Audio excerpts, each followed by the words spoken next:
My name is Grace Thompson. I'm 32 years old, and I come from one of Boston's wealthiest families.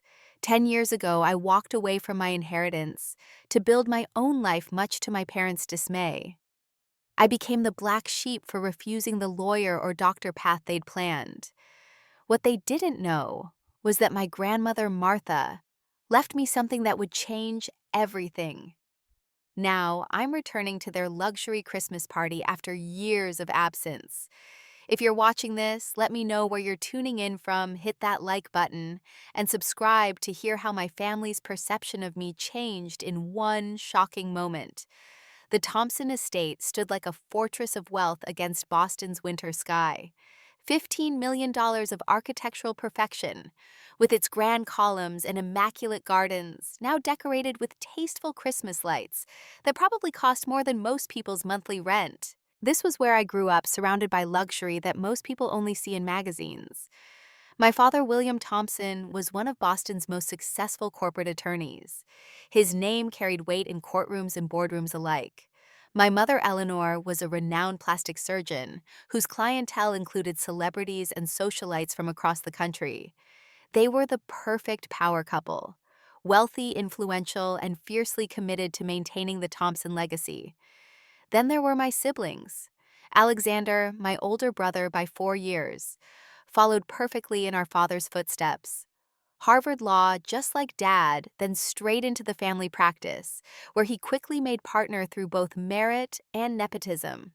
Catherine, my older sister by 2 years, became a professor at Harvard Medical School, specializing in reconstructive surgery research. The golden children who fulfilled every expectation our parents had set. And then there was me, the disappointment, the rebel, the one who refused to follow the script. "You're throwing away everything we've built for you," my father had shouted during our last major fight, his face red with anger. "Do you have any idea how many people would kill for the opportunities you're so carelessly rejecting?" I was 22 then, fresh out of undergrad with a degree in business that I had chosen instead of pre-law or pre-med. But even that wasn't the main source of his anger. It was what came next. My announcement that I wouldn't be accepting their offer to pay for graduate school or joining any family-adjacent business. "I want to build something myself," I had tried to explain. "I want to know that I can succeed on my own merits, not because of the Thompson name." My mother had looked at me as if I just announced I wanted to live in the sewers. "This is that ridiculous independent streak your grandmother encouraged. This is her influence, isn't it?" She wasn't entirely wrong. My grandmother, Martha Wells, had been the only one who ever truly understood me.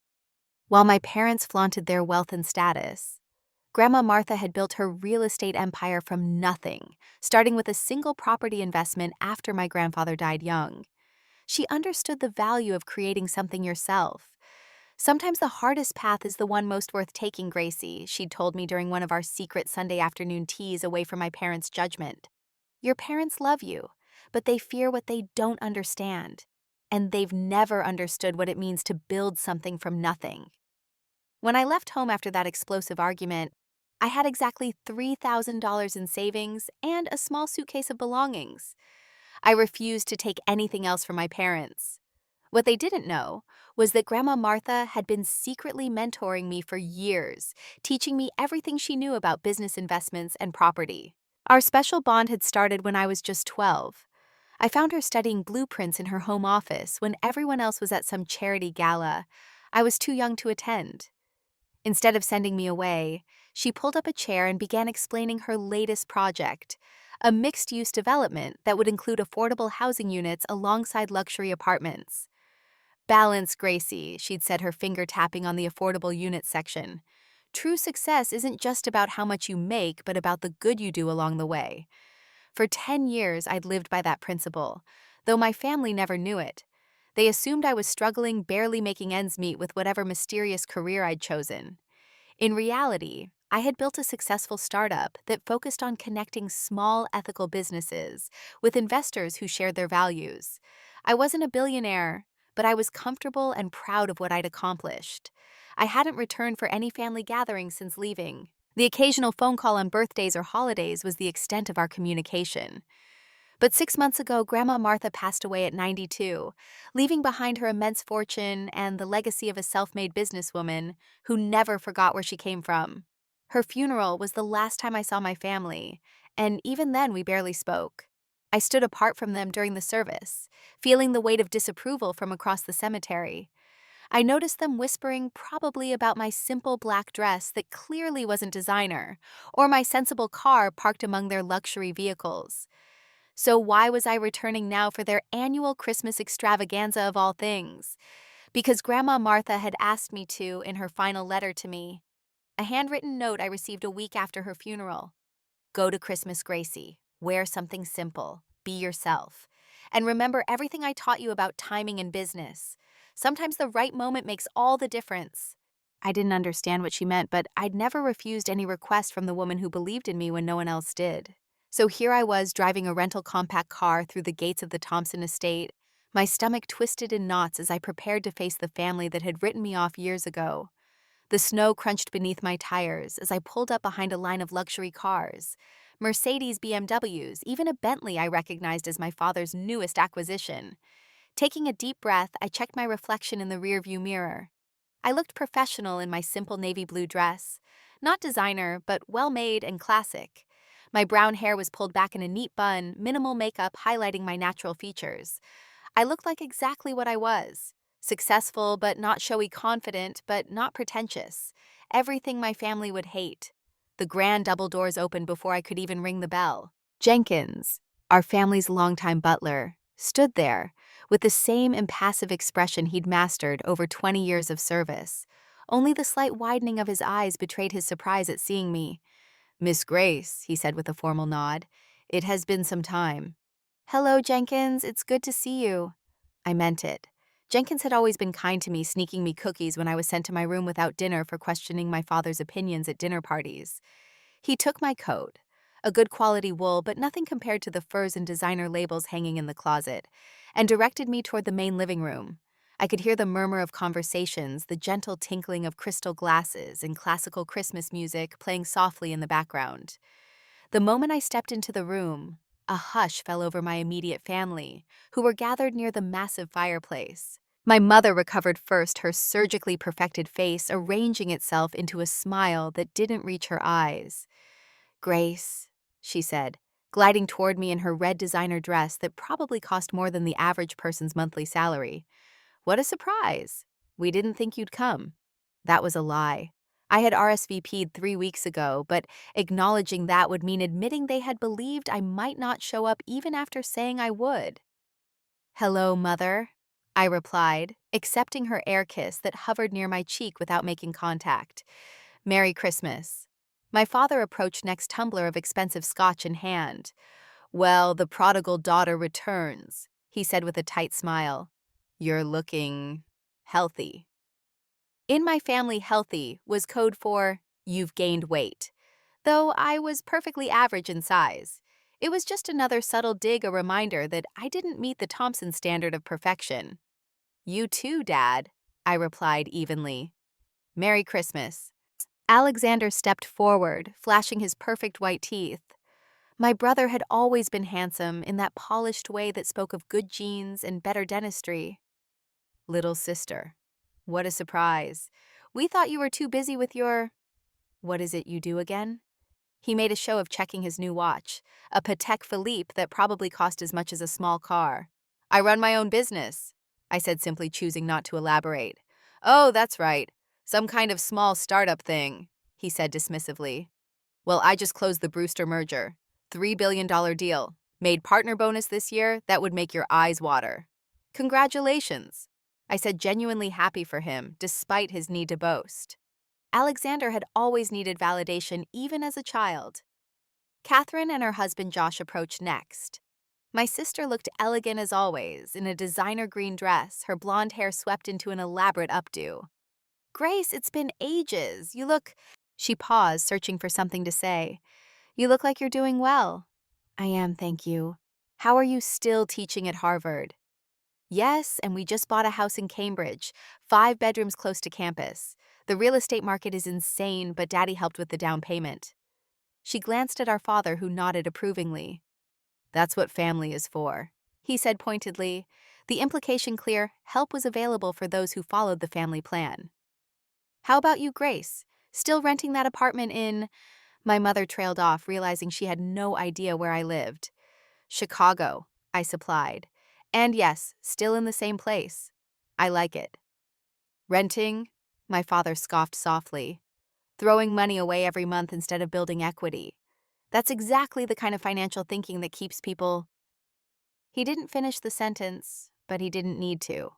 Keeps people poor. I bit my tongue.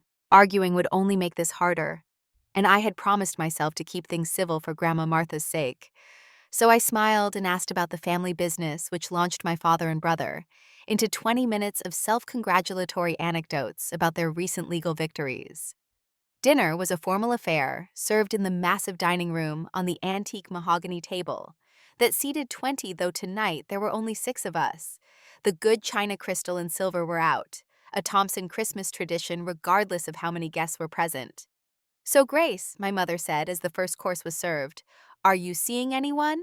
"Not currently," I replied, taking a spoonful of the lobster bisque. "At your age, I was already married with Alexander," she said with a small sigh. "But I suppose different lifestyles lead to different timelines." "I'm focused on my business right now," I said. "Yes, your little project," my father interjected. "You know it's never too late to consider law school. I have connections that could get you into Harvard despite your gap years." I had a business administration degree from Northwestern and had built a successful company from scratch. But in my father's eyes, these were merely gap years before I came to my senses. "I'm happy with my choices, Dad," I said quietly. "Happiness doesn't pay the bills," he replied sharply, "or afford the finer things in life. I notice you're still wearing that same pearl necklace from your graduation. Catherine gets new jewelry every Christmas from Josh." Josh looked uncomfortable at being drawn into the conversation. He was a decent man who had never quite adjusted to the Thompson family dynamics. Catherine, however, instinctively touched the diamond pendant at her throat. "Grace has always had simpler tastes," Catherine said in what she probably thought was a diplomatic tone. The conversation moved on to safer topics, but the pattern was established. Every exchange contained subtle, and sometimes not so subtle, digs at my lifestyle, my choices, my apparent lack of success by Thompson standards. I sat through it all, eating my mother's perfectly prepared Christmas dinner and thinking about Grandma Martha's letter. Why had she wanted me here? What was the point of enduring this ritual humiliation? As dessert was being served, Alexander raised his glass. "To family success," he toasted. "May the Thompson name continue to represent excellence and achievement." My father nodded approvingly. "And may some of us," he added with a pointed look in my direction, "finally recognize the opportunities they've squandered." I took a sip of water instead of wine, feeling the familiar ache of being the family disappointment. But tonight, for the first time in years, it didn't hurt quite as much. I knew something they didn't. At precisely 8 o'clock, guests began arriving for the Thompson family's annual Christmas party. This wasn't a casual gathering of friends. This was a carefully orchestrated display of wealth and social standing. 50 of Boston's elite streamed through the doors: law partners, hospital board members, old money families, politicians, and the occasional celebrity. I stood awkwardly near a massive Christmas tree, decorated with ornaments that probably cost more than most people's entire holiday budget. My simple navy dress stood out among the designer gowns and custom tuxedos like a crow among peacocks. I clutched a glass of champagne I wasn't drinking, using it mainly as a prop to avoid having to accept more from circulating waiters. "Darling, who did your dress?" asked a woman I vaguely recognized as one of my mother's friends. The question wasn't asked out of admiration. "It's from a small boutique in Chicago," I replied politely. "Oh, how quaint." She moved on quickly, gravitating toward Catherine, who was wearing Valentino and effortlessly discussing her recent publication in a prestigious medical journal. The conversations around me were a symphony of privilege. Discussions about recent purchases of summer homes, complaints about yacht maintenance costs, debates about which private schools were currently most prestigious. I listened, feeling like an anthropologist observing a strange tribe with customs I once knew, but had chosen to abandon. "And your portfolio weathered the recent market fluctuation," I overheard my father asking a silver-haired man. Barely noticed it, the man replied with a laugh. My advisor moved things around. Lost $1 million on paper for about 2 days, then gained 3 back by the weekend. They laughed as if losing $1 million even temporarily was a minor inconvenience, akin to misplacing car keys. Perhaps for them it was. As the evening progressed, my father gathered everyone's attention by tapping a crystal glass with a silver spoon. The room quieted as he stood in front of the ornate fireplace, every inch the patriarch. Merry Christmas, friends, he began, his voice carrying the practiced authority of a man accustomed to commanding courtrooms. Eleanor and I are delighted to have you all here to celebrate another successful year for the Thompson family. Polite applause followed. My mother beamed beside him, her face expertly worked to show just enough emotion without risking her Botox. As is tradition, I'd like to share some family achievements. My father gestured to Alexander. My son has made partner at the firm and closed the Brewster merger, the largest in the company's history. Applause and congratulatory murmurs filled the room. Alexander nodded graciously, basking in the approval. My daughter, Catherine, he continued, gesturing to my sister, has been named the youngest department chair in Harvard Medical School history and recently secured a $2 million research grant. More applause. Catherine smiled modestly, though I could see the pride shining in her eyes. Then my father's gaze fell on me, and something in his expression shifted subtly. And our youngest Grace, who has joined us tonight after a long absence. She has chosen, he paused meaningfully, a more modest lifestyle away from the family business. The room grew uncomfortably quiet. I felt dozens of eyes on me, some curious, some pitying. Grace has always been determined to find her own way, my mother added with a tight smile. She wanted to discover herself, rather than participate in the family enterprises. A few awkward chuckles rippled through the crowd. I kept my expression neutral, though I could feel heat rising in my cheeks. Not everyone can be a doctor or lawyer, someone whispered loudly enough to be heard, followed by more awkward laughter. My father raised his glass again. To my children, at least 2 of whom haven't disappointed their old man. He said it with a smile, as if it were a joke, but the barb was unmistakable. People laughed more from social obligation than genuine amusement. I took a small sip of my champagne, needing something to do with my hands. Perhaps Grace could learn something about financial management from her siblings. My father continued, the alcohol making him bolder. Our poor girl has always struggled with understanding the value of the Thompson legacy. The room felt suddenly hot and airless. I set my glass down on a nearby table, preparing to make a quiet exit before I said something I might regret.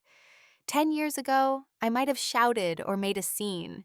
Now I just wanted to leave with my dignity intact. William, my mother murmured warningly, perhaps sensing he had gone too far.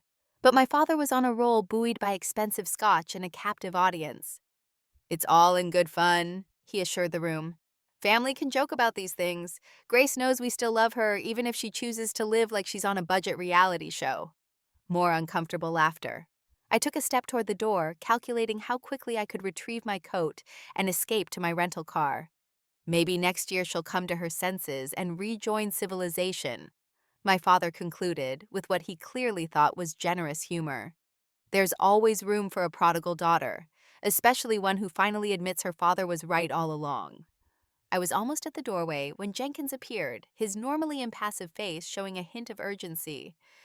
Miss Grace, he said quietly, there is someone here to see you specifically. He says it's a matter of some importance. I frowned, confused. No one knew I would be here except my immediate family. Who is it? A Mr. James Wilson from First Boston Private Banking. He was most insistent about speaking with you immediately. My heart skipped a beat. James Wilson was my grandmother's longtime financial advisor and the executor of her estate. We had been working together for months, but I hadn't expected to see him tonight. Where is he? In the foyer, miss. Shall I show him in? I glanced back at my family still holding court near the fireplace. Yes, I decided. Show him in. The room fell into a curious hush as James Wilson entered. He was impeccably dressed in a tailored suit that spoke of old money and discretion, his silver hair perfectly coiffed leather portfolio tucked under one arm. At 65, he was one of Boston's most respected private bankers, known for handling the fortunes of only the wealthiest families. My father immediately detached himself from his conversation group and approached hand extended. James, I didn't expect to see you this evening. What brings you to our humble celebration? There was nothing humble about the Thompson Christmas party, but false modesty was part of my father's social repertoire. James shook his hand politely but briefly. William Eleanor. He acknowledged my parents with a professional nod. Lovely party as always. I apologize for the intrusion, but I have urgent business that couldn't wait. My father's chest puffed slightly. He and James moved in the same social circles, and having the banker make a house call during a party would only enhance his status in the eyes of his guests. Of course, my study is available if you need privacy for our discussion. James smiled politely. Thank you, but I'm not here to see you. He scanned the room until his eyes found me still standing near the doorway. Ah, there she is. If you'll excuse me. The confident smile on my father's face faltered as James walked directly toward me, leaving him standing awkwardly alone in the middle of the room. The party guests, sensing drama, quieted their conversations to watch. Ms. Thompson, James said warmly, reaching out to shake my hand. Thank you for making time to see me this evening. Of course, James, I replied, aware of every eye in the room on us, though I wasn't expecting you. Some matters couldn't wait, I'm afraid. He patted his leather portfolio. The new investment fund we discussed is moving forward faster than anticipated, and I need your signature on several documents before the end of the year.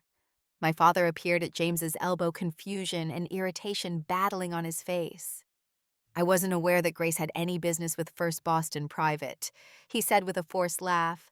There must be some mistake. James turned to him with polite surprise. No mistake at all, Ms. Thompson has been our client for some time now. That's impossible, my mother interjected, having glided over to join the conversation. Grace doesn't have the assets to qualify for your services. Your minimum account threshold is $10 million. James looked at me with a question in his eyes. I gave him a small nod, and he turned back to my parents. Actually, Mrs. Thompson Grace has been one of our most valued clients since your mother's passing, he said calmly. I assumed you were aware. The room was now completely silent. Even the Christmas music seemed to have paused at a dramatic moment. Aware of what exactly? My father demanded, his lawyer voice emerging. James looked to me again. Would you prefer to discuss this privately, Ms. Thompson? I thought about it for a moment, remembering all the years of subtle humiliation, the dismissive comments, the way my family had written me off as a failure. I thought about my grandmother's letter about timing in business. No, James, I said clearly. I think here's fine. He nodded and opened his portfolio, removing a folder embossed with the bank's logo. As executor of Martha Wells's estate, I've been working closely with Grace to manage her inheritance. As you may not be aware, Mrs. Wells left her entire estate to her granddaughter, including the real estate holdings, investment portfolios, and liquid assets. My father's face paled. That's not possible. Martha's will divided her estate among all her grandchildren. I saw the documents myself years ago. Mrs. Wells updated her will 5 years ago, James explained. She determined that Grace was the only one who truly inherited her entrepreneurial spirit and compassionate approach to wealth. The updated will was quite specific. Alexander pushed forward. How much are we talking about? He demanded. James glanced at me again. I nodded. The total value of the estate at the time of transfer was approximately $2.7 billion, James stated matter-of-factly. A collective gasp went through the room. My brother staggered backward as if physically struck. My sister grabbed her husband's arm for support. That's not possible, my father repeated, his voice hollow. I assure you it is, James said. Grace has been quietly managing the Wells real estate empire and investment portfolio for the past 6 months, after a 5-year apprenticeship under Mrs. Wells herself.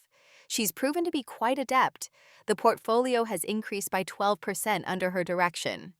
My mother found her voice at last. But Grace lives in a rental apartment. She drives a used car. She wears off-the-rack clothing. How could she possibly? Because I don't equate wealth with worth, Mother, I said quietly. Grandma Martha taught me that money is a tool, not a personality trait. James nodded approvingly. Grace has also established the Wells Foundation, which has already committed $300 million to affordable housing initiatives, education programs for underprivileged youth, and medical research. The reactions around the room were a study in shock. My family looked as if the floor had opened beneath them. The party guests were wide-eyed, some already pulling out phones, undoubtedly eager to share the gossip bombshell. These documents, James continued, pulling out several papers from his folder, are for the next phase of the Foundation's work, a scholarship program for first-generation college students. I took the papers from him, scanning the details we had discussed over the past few weeks. Thank you, James. I'll review these tonight and have them back to you tomorrow. Thank you, Ms. Thompson. He closed his portfolio and addressed the room with a professional smile. I apologize for interrupting your lovely party. These matters can be so time-sensitive, especially when working with someone as committed to positive change as your daughter. He nodded to my stunned parents. As James turned to leave, my father finally found his voice again. Grace, we need to talk about this, in private. Now.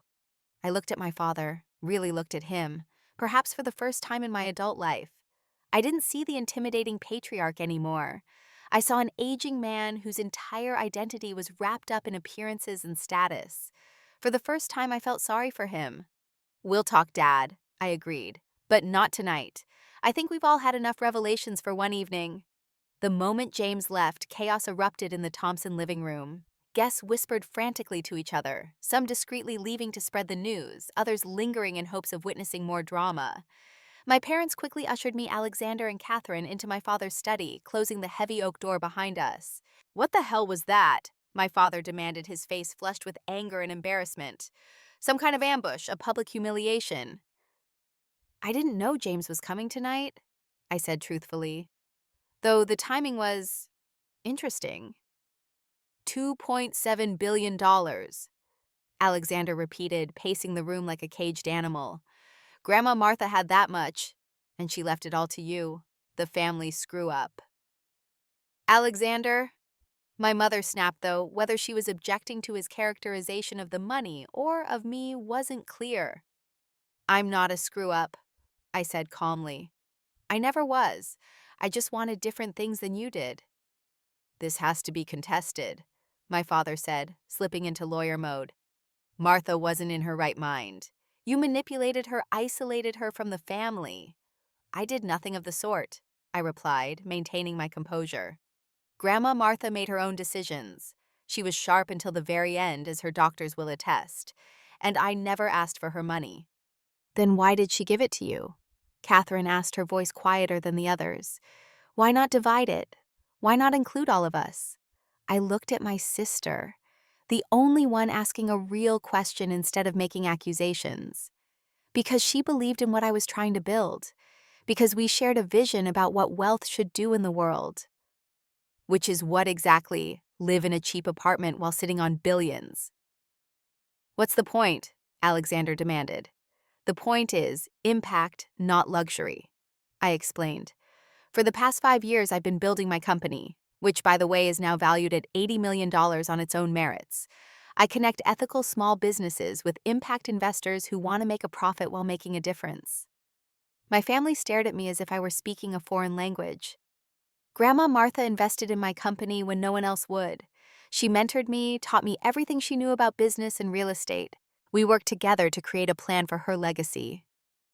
While you let us believe you were struggling, my mother asked, hurt evident in her voice. Why the deception? Was it deception, Mother?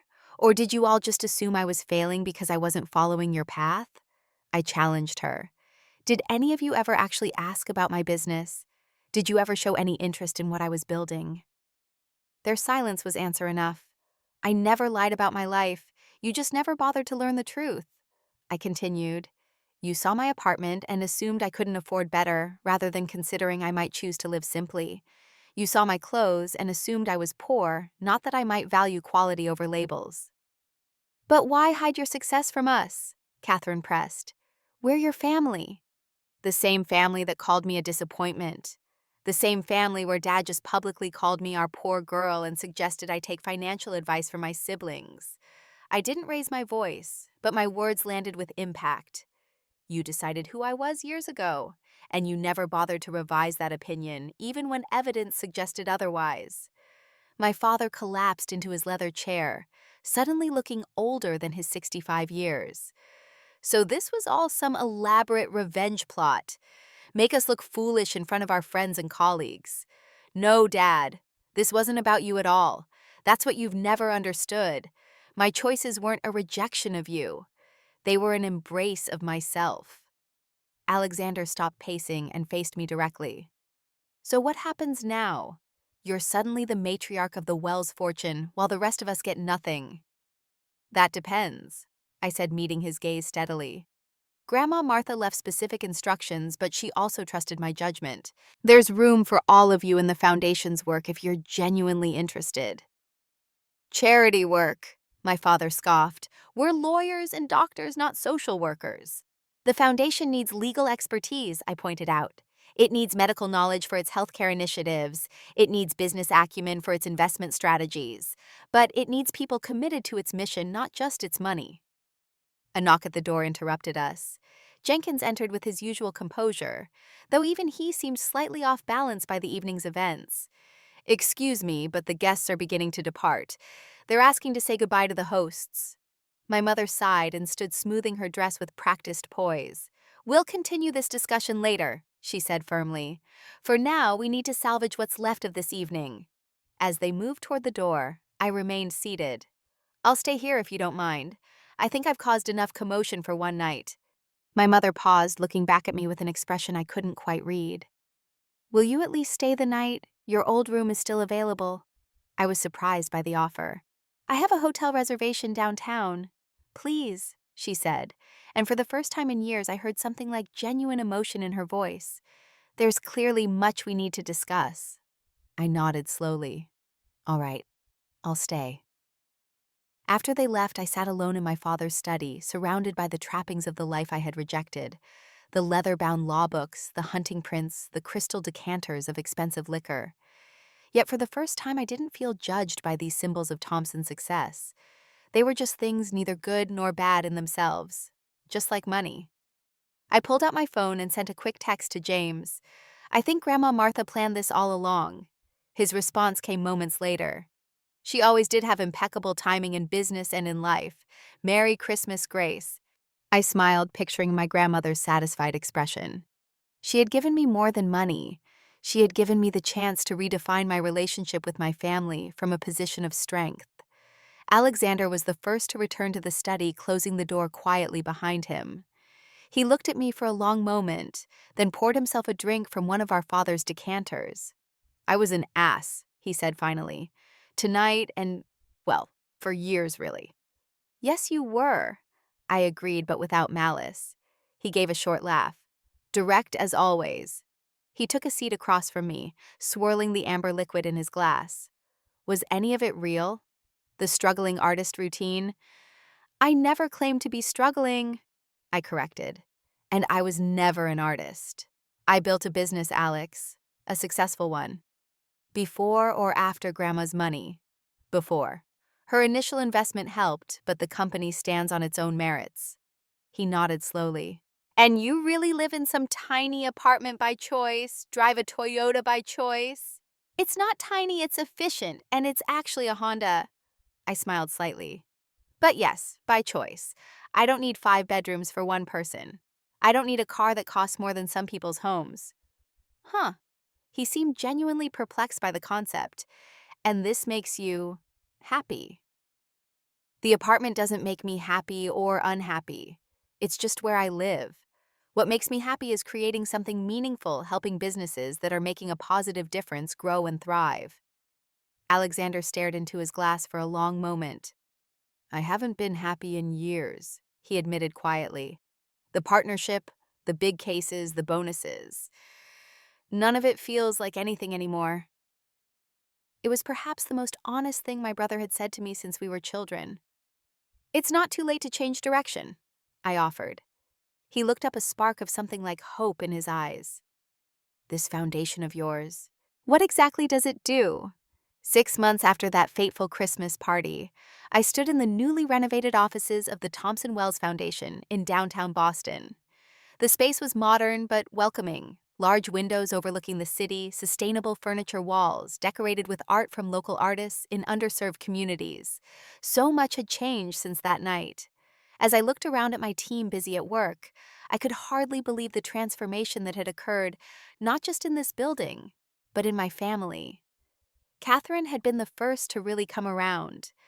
2 weeks after Christmas, she called me with questions about the Foundation's educational initiatives. By the end of January, she had reduced her teaching load at Harvard to dedicate 2 days a week to developing a medical scholarship program for students from disadvantaged backgrounds. I've been teaching the same privileged students for years, she admitted during one of our planning sessions.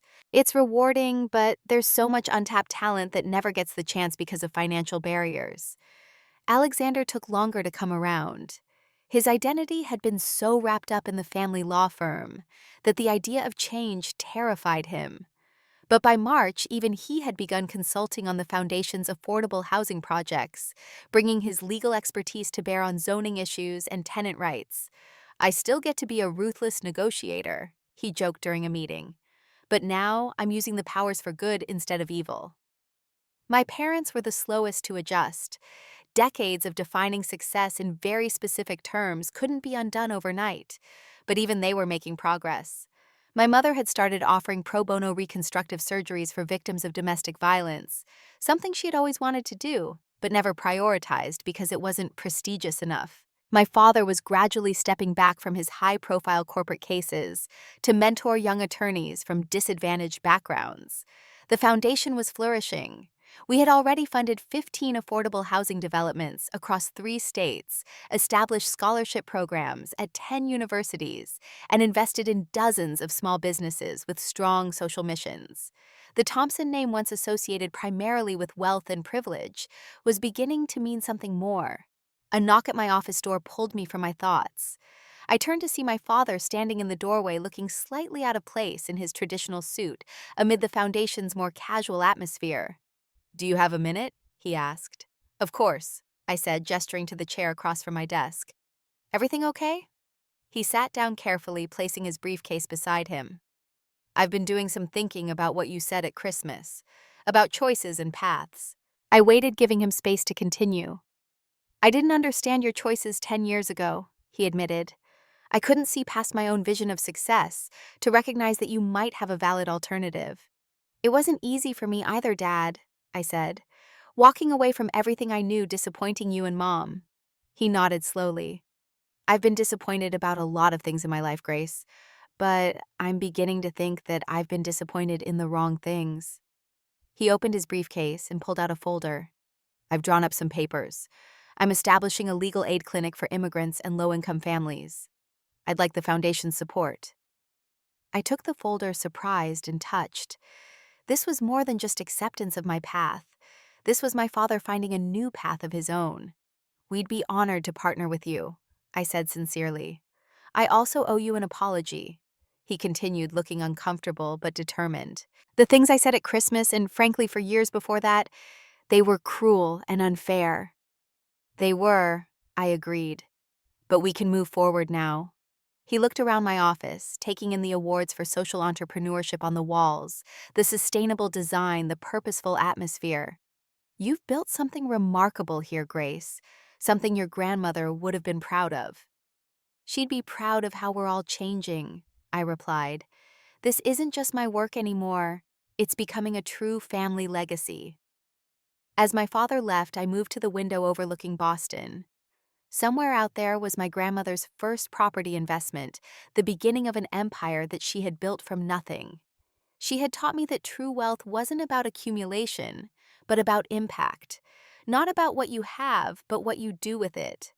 I still lived in my modest apartment, though I had purchased the building and converted it to affordable housing units. I still drove my reliable Honda, though now it was an electric model.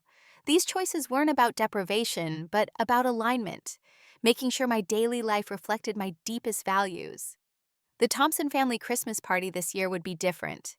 Instead of a showcase of luxury and status, we were hosting it at a community center the foundation had renovated in one of Boston's underserved neighborhoods. The guest list included not just the social elite, but the people we worked with and for small business owners, scholarship recipients, community organizers. My family was learning what I had known for years that true connection comes not from impressing people, but from improving lives, that satisfaction derives not from status, but from service. I thought of all the people watching this story and wondered what transformations might be possible in their own families. Has wealth or the pursuit of it created divisions in your relationships? Have you been judged for choosing a different path, or have you judged others for their choices? I hope this story inspires you to bridge those divides and find the courage to live authentically. If this story resonated with you, please hit that like button and subscribe for more stories about family transformations and authentic living. Share in the comments your own experiences with family expectations and how you've navigated them. Each of us has the power to redefine success on our own terms, just as we have the power to heal family wounds with honesty and understanding. Thank you for listening to my story. Remember, sometimes the greatest wealth is in having the courage to be who you truly are, regardless of what others expect. And sometimes it takes a moment of public reckoning for healing to begin.